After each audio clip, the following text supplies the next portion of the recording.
Chapter 7. The World's Worst Dog. Many people in Boca Raton had dogs, but their dogs were very different from Marley. Most of these dogs were very, very small. Rich women carried them in their handbags and took them into expensive stores and in their fast cars. Marley wanted very much to be friends with these small dogs, but the dogs didn't want to be friends with Marley. The weather in Boca Raton was very good, so lots of restaurants had tables and chairs outside. Customers brought their dogs with them to the restaurants. People ate their food or drank coffee, and their dogs lay quietly on the ground. One Sunday afternoon, we went out for lunch. We parked our car and walked up and down the street. Many other people were out with their dogs too.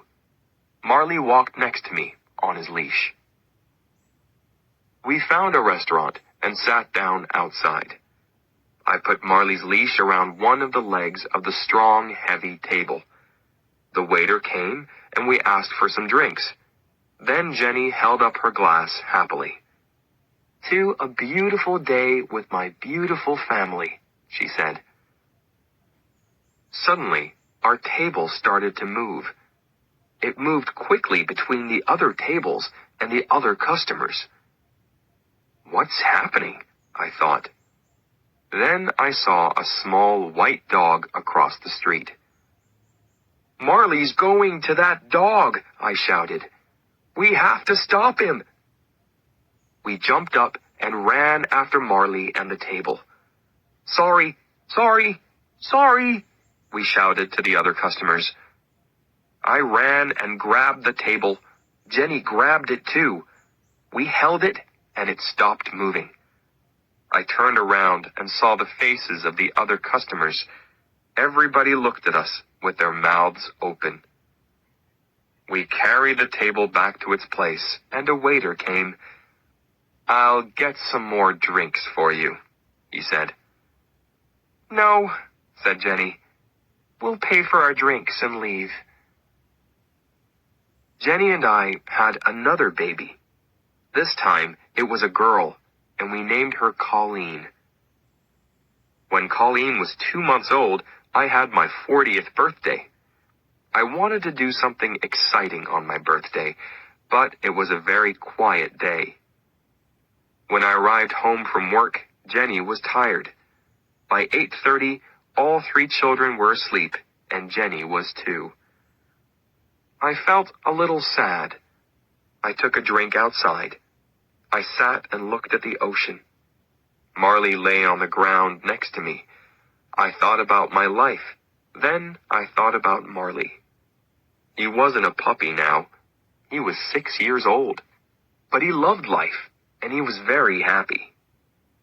"Marley," I said, "it's only you and me tonight." I held up my glass. "We're not young, but we're having a good time." Some days later, my friend Jim called me. "Let's go out for a drink on Saturday," he said. Jim came for me at 6 o'clock, and we went out to a bar.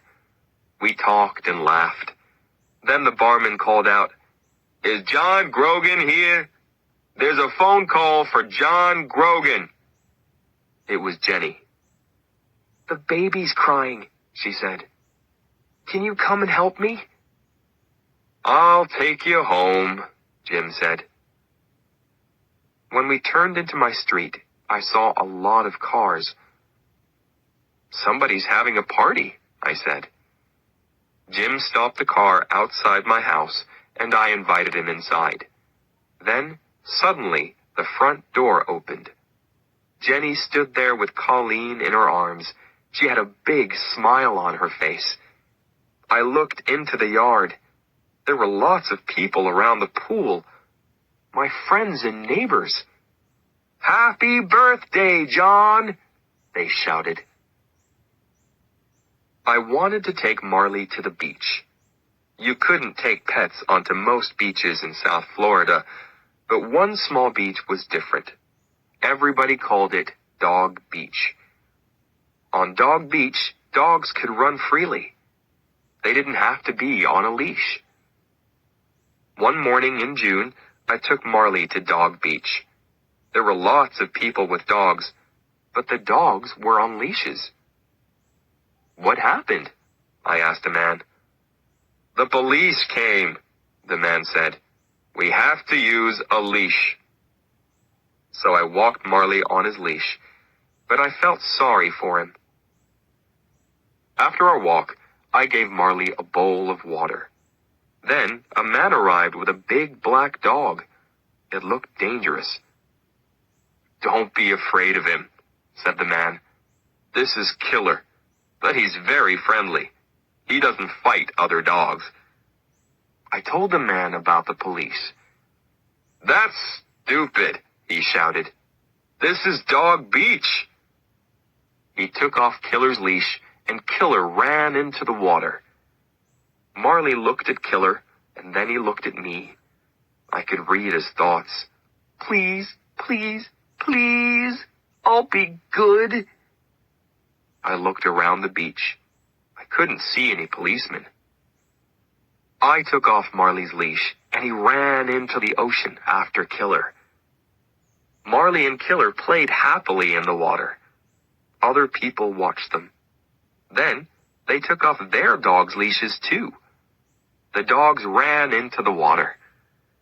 But then, Marley started to drink from the ocean.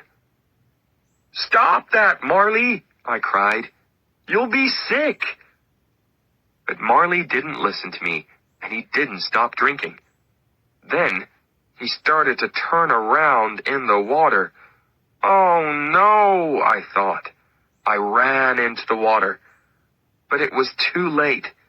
Marley pooped everywhere. Hey! Somebody shouted angrily. Get your dog! Marley, no! I shouted. I could feel everybody's eyes on me and on Marley. No, Marley, no! No! No! No! Marley's poop was everywhere. The other people grabbed their dogs. Marley came out of the dirty water and looked at me happily. But we had to leave. That wasn't nice, the man with Killer said. Sorry, I said. I put Marley's leash on him. Other dogs didn't drink water from the ocean. Marley wasn't a bad dog, but sometimes he did stupid things. What's wrong with you, Marley? I said on the drive home. Sometimes you're the worst dog in the world. I never took Marley to the beach again.